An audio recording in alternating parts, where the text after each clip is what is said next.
যত চাই ভুলে যেতে মন চাই ব্যথা পেতে বুঝি প্রেম তাকে বলে। নায়িকা দিতির মেয়ের হাত ধরে অঝরে কেঁদে ফেললেন ইলিয়াস কাঞ্চন। আর এই কান্নার ভিডিওটি সোশ্যাল মিডিয়ায় একেবারে তুরফল ভাইরাল। কারণ ইলিয়াস কাঞ্চন তিনি তার এমন এক ভুল বুঝতে পেরেছেন, যেই ভুলটি সত্যিকারের এই দুনিয়াকে হিলিয়ে দিয়েছে। কারণ আমরা সবাই জানি ইলিয়াস কাঞ্চন নায়িকা দিতির সাথে খুব একটা ভালো কাজ করেননি। নায়িকা দিতিকে বিয়ে করেও তাকে ডিভোর্স দিয়ে দিয়েছিলেন। এমনকি নায়িকা দিতি যখন তিনি টিউমারে আক্রান্ত হয়েছিলেন, তখনও পর্যন্ত নায়িকা দিতিকে ইলিয়াস কাঞ্চন দেখতে যাননি।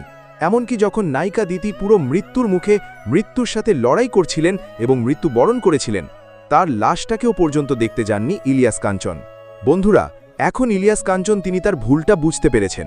ভুলটা বুঝতে পারার জন্য তিনি নায়িকা দিতির মেয়ের হাত ধরে অঝরে কেঁদে বলেন, মা আমায় ক্ষমা করে দেবে, আমার সত্যিকারের খুবই বড় ভুল হয়ে গেছে। বন্ধুরা, জানলে অবাক হয়ে যাবেন, এই দৃশ্যটি দেখার পর ওখানে যত মানুষ ছিল সবাই কান্নায় ভেঙে পড়েছিল। এখন আমি আপনাদেরকে দেখাবো নায়িকা দিতির মেয়ে সেই ইন্টারভিউটিতে ইলিয়াস কাঞ্চনকে নিয়ে কি বললেন। চলুন সেই ইন্টারভিউটি দেখে নিই তাহলে।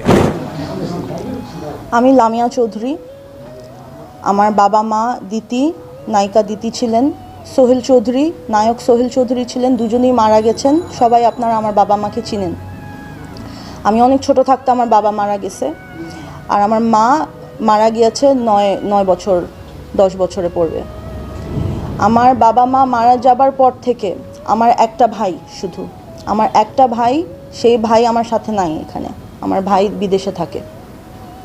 আমার দেশে আপনারা সবাই আসছেন, আপনারা দেখতে পারতেছেন। আমি থাকি হইলো আমার কাজের লোকদেরকে নিয়ে, আমার স্টাফদেরকে নিয়ে থাকি। ওরাই আমার পরিবার, আমার সাথে আর কেউ নাই। এটার যে রিয়ালিটি, এটা সবাই এত বছর ধরে যারা আমাকে চিনে তারা সবাই আমার রিয়ালিটিটা কি জানে। আমি কখনো কারো কাছে, আমি সবসময় মাথা উঁচু করে থাকতে চাই, কারণ আমি কখনো এরকম দেখাতে চাই না যে আমি বেচারা, এরকম আমি করি না। কিন্তু আমার লাইফটা সব সময় অনেক বছর ধরে,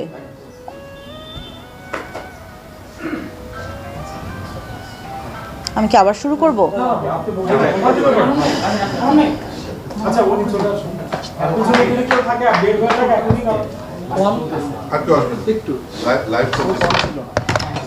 কি লাইভ?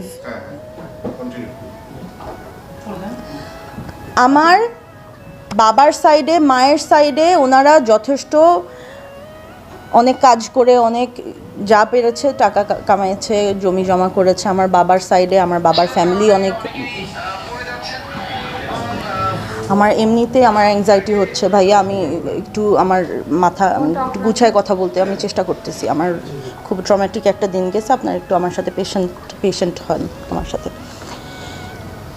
এতগুলা বছর আমি এখানে একা থাকি।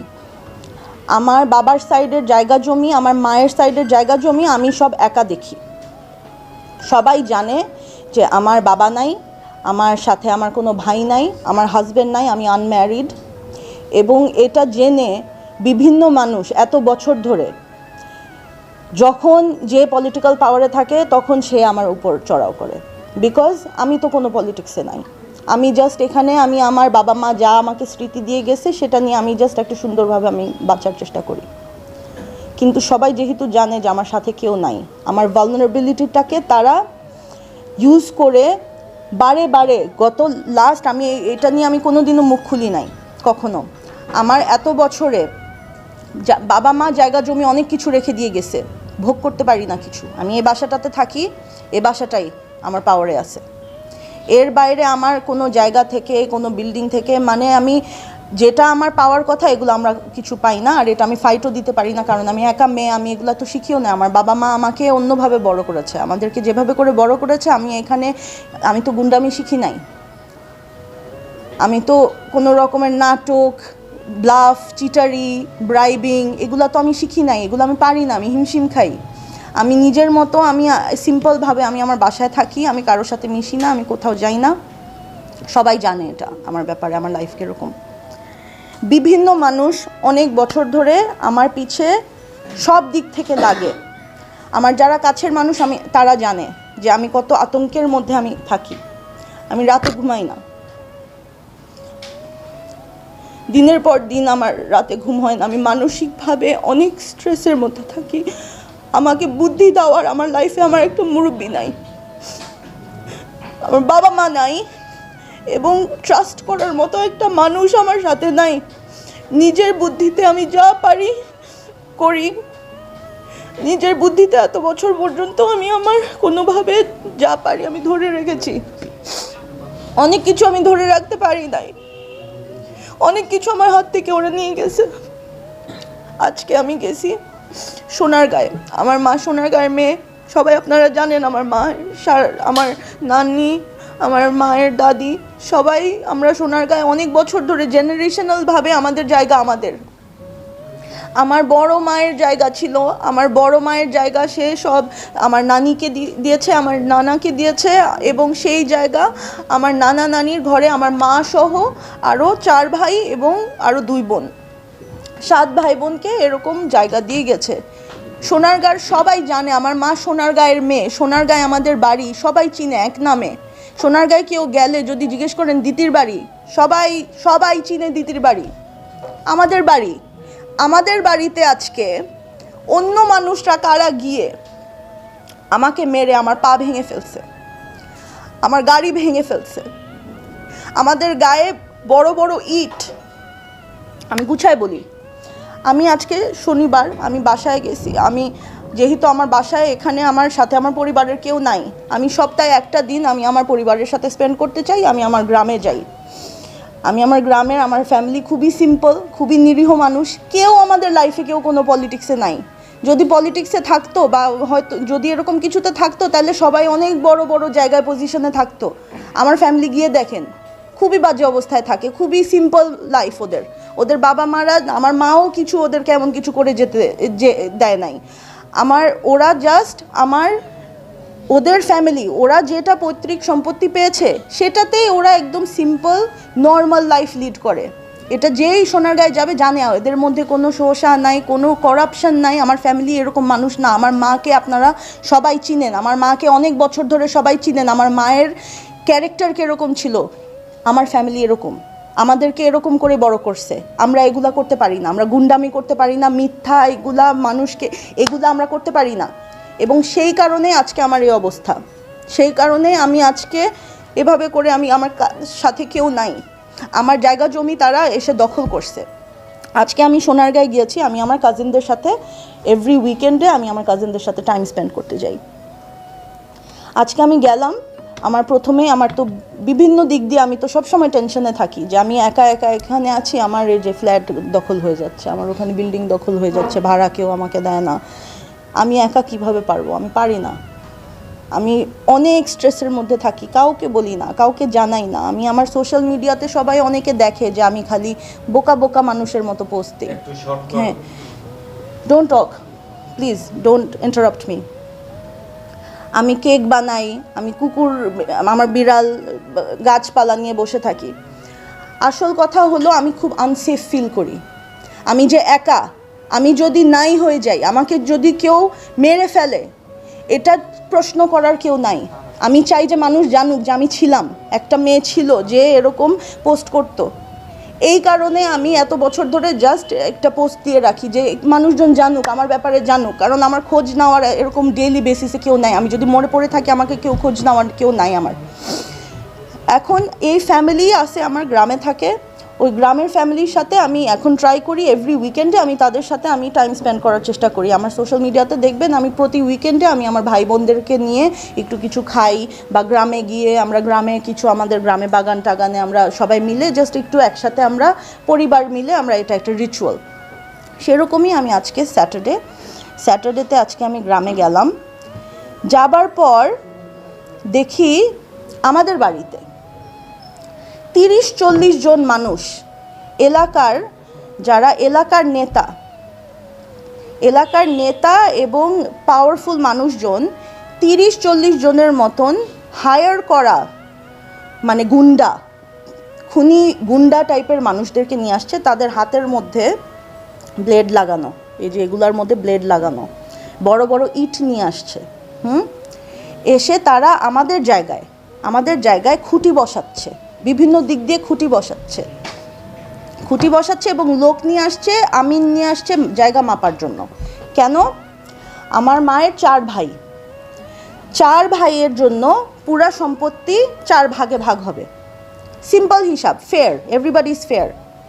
4 ভাইয়ের মধ্যে 2 ভাই মারা গেছে, 2 ভাই আছে, এবং 2 ভাই এবং 4 ভাইয়ের মানে যারা মানে বিধবা, আমার মামি যে 2 জন যাদের হাজব্যান্ড মারা গেছে, ওদের মধ্যে এখন ভাগ হবে। ভাগাভাগি নিয়ে আমরা সবাই চাই যে 4 ভাগে ভাগ হোক, এবং এটার বিরুদ্ধে কেউ না, সবাই চায় সবারই লাভ হবে যদি 4 ভাগে প্রপার্টি ভাগ হয়। এখানে আমার এক মামি প্রীতি, ছোট মামার বউ, আমার ছোট মামা মারা যাবার সাথে সাথে সে উঠে পড়ে লাগছে, এখনই তাকে জায়গা ভাগ করে দিয়ে দিতে হবে, এখনই সে বিক্রি করে চলে যাবে। এত জলদি তো আমাদের এখানে কিছু হয় না, আমরা চাইলেও হয় না। এদের সাথে গিয়ে সে অ্যালায়েন্স করেছে, কিভাবে করে খারাপ ওয়েতে সে অ্যালায়েন্স করেছে আই ডোন্ট নো। এই মানুষগুলা তাকে হেল্প করছে, এবং সে সব জায়গায় গিয়ে দেখায় যে আমি হইলাম বিধবা, আমি হইলাম নির্যাতিত, আমার বাচ্চাদেরকে এ করছে ওই করছে, অথচ সে কিন্তু নিজের বাসায় আছে, সে নিজের সম্পত্তি ওর দখলে আছে, ওর দখলে ওর জায়গা আছে, এবং everybody wants to separate it with her. তার সাথে আমাদের কারো কোনো সমস্যা নাই, অথচ সে আমার মরা মাকে নিয়ে যেসব ধরনের নিউজ এত বছর ধরে করে আসছে, আপনারা কতজন আজকে চলে আসছেন, আমি কি পারতাম না এত বছরে কতবার আমি তার বিরুদ্ধে কি আমি খারাপ নিউজ করতে পারতাম না? আমরা করি নাই, বিকজ আমরা এরকম না, আমরা এরকম ছোট লোক না। ও বিভিন্ন রকমের আমার মাকে, আমার ফ্যামিলিকে, আমাকে, আমাদের সবাইকে বিভিন্নভাবে, মানে এটা হলো জাস্ট জোর জবরদস্তি, ব্ল্যাকমেল করে কোনোভাবে যাতে সে তাকে, তার পোর্শনও না, সে আরও চায়, সে আমাদের সবার পোর্শন চায়, বিকজ ও বুঝে গেছে যে আমার মামারা, আমার মা ছাড়া, আমার মা মারা যাবার পর আমার মাই ছিল গার্জিয়ান ফ্যামিলির। মা গার্জিয়ান চলে যাবার পর আমাদের ফ্যামিলির কোনো গার্জিয়ান নাই। মামারা, খালারা এরা সব সিম্পল মানুষ, এরা কিছু মানে কোনো কিছুর মধ্যে নাই। এই মহিলা তো বিভিন্ন জায়গা থেকে গুন্ডাদেরকে ফ্রেন্ড বানিয়েছে, পলিটিক্যাল লিডারদেরকে তার ফ্রেন্ড বানিয়েছে, এবং সেই পাওয়ারে সে আমাদের ফুল ফ্যামিলিকে বুলি করতেছে এত বছর ধরে। এবং আজকে আমি ওখানে যাবার পর তারা আমাকে এরকম 30-40 জন গুন্ডা নিয়ে বসছে আমাদের জায়গার মধ্যে, আমাদেরকে বলতেছে বাইরে আসতে, কথা বলবে।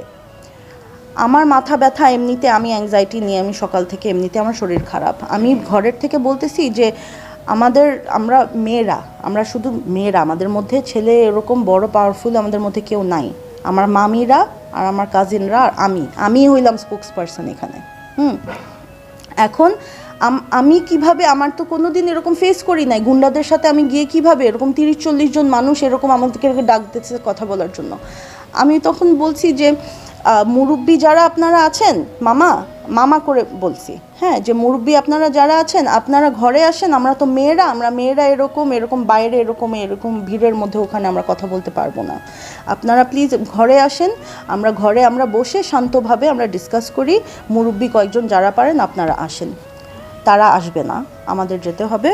এবং একটু পরে শুনলাম আমার বুড়ি খালা, আমার সবচেয়ে বড় খালা, আমার মায়ের সবচেয়ে বড় বোন, সে ডায়াবেটিসের রোগী, তাকে আমরাই সবাই খুব আদর করে রাখি, সে বুড়া একটা বেচারা একটা মহিলা, তাকে তারা তালা মেরে দিছে তার বাসায়, মানে তার ফ্যামিলির ইনহেরিটেড প্রপার্টিতে সে থাকতেছে, তার বাসায় কারা এসে কোন পাওয়ারে এই মেয়ের সাথে, এই মামির সাথে এসে আমার খালাকে তালা দিয়ে দিছে, এবং এখনও সে তালা দেওয়া, আমার খালাকে তালা মেরে রাখছে। এর জন্য আমি এভাবে আপনাদের সাথে কথা বলতেছি, আমার খালাকে আটকায় রাখছে, বুড়ি মহিলাকে তারা তালা মেরে আটকায় রাখছে। তারপর তারা বিভিন্ন জায়গায় খুঁটি দেওয়া শুরু করলো। খুঁটি যখন দিচ্ছে, আমিন এমনি খুঁটি দিচ্ছে, আর শুনলাম যে তালা দিয়ে দিছে। এখন তো আমরা বের হয়েছি, আমরা মেয়েরা বের হয়েছি, আমরা বের হওয়ার পর আমি বের হয়ে গিয়ে যে কথা বলবো, কথা বলার আগে আমার উপর অ্যাটাক হয়। 30-40 জন ছেলে, তাদের সব মানে গুন্ডা, নর্মাল মানুষ না, এরা হলো দখল করে, ওরা এই প্ল্যানিং নিয়ে তারা আসছে। আমার এই সময় আমার এত ভয় পেয়ে গেছি যে আমি কখনো এত বছর ধরে আমি একা সাফার করছি, আমি এগুলো কখনো সোশ্যাল মিডিয়াতে আমি এগুলো দেই নাই। বাট এখন আমি দেখতেছি যে আমার কেউ নাই, আমি জাস্ট কেউ নাই, আমাদের পাশে একটা মানুষ নাই, যেন তেন মানুষ এসে আমাদের পৈতৃক, আমাদের জেনারেশনাল, আমাদের নানাদের, আমাদের নানিদের, আমাদের বড় মাদের এইসব জায়গা আমার কেমন লাগে, আমি ছোট থেকে আমি সোনারগাঁ দেখে আসছি, এখানে কারা গুন্ডারা এসে আমাদের জায়গায় এসে আমাদের জায়গায় খুঁটি দিচ্ছে, আমাদেরকে মারতেছে, আমাদের মেয়েদেরকে মারতেছে, আমার মামিদেরকে মারতেছে, আমার মামির চুল ধরে এভাবে ইয়ে করতেছে, আমার খালার হিজাব টেনে খুলে ফেলতেছে। এরকম ধরনের ভয়ঙ্কর পরিস্থিতি, ছেলেরা এরকম ছেলে মানুষরা এসে এরকম এই ধরনের এগুলা করতেছে। তখন জাস্ট আমি কোনোভাবে আমি আমার যান নিয়ে গাড়িতে উঠছি, আর আমি আপনাদেরকে এই বললাম এই হচ্ছে। আর রাইট নাও আমার খালাকে ওরা আটকায় রাখছে, আমার খালাকে আমি বের করব কিভাবে আমি জানি না, আমার খালাকে ওরা আটকায় রাখছে এবং সে একটা অসুস্থ রুগী, এবং বাকি যারা সবাই আছে তাদেরকে এরকম সবাইকে ধরে নিয়ে যাবে হুমকি দিছে, সবাই বিভিন্ন জায়গায় ছিটে গেছে। আমি জানি না আমার ফ্যামিলি কোথায়, আমার খালা কোথায়, আমার মামি কোথায়, আমার ছোট বোনরা কোথায়, আমি কিচ্ছু জানি না। ওদেরকে আমি কন্ট্যাক্ট করতে পারতাম, ওর কোথায় আছে আমি জানি না, সেফ আছে নাকি। আমি জাস্ট আসছি, আমার কারো বলার কেউ নাই, আমি কোনো দিকে আমার কোনো মুরব্বি নাই, কেউ নাই। আমি কি করব, কই যাব, আমার জায়গা জমি এভাবে করে ওরা নিয়ে যাচ্ছে এবং আমাদের উপর এভাবে করে হামলা।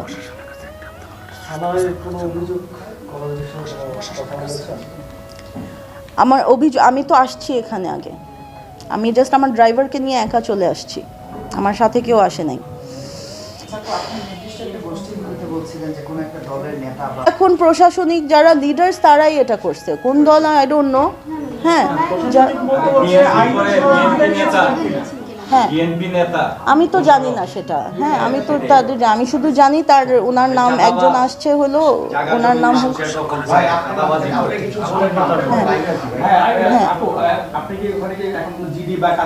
আমি এখনো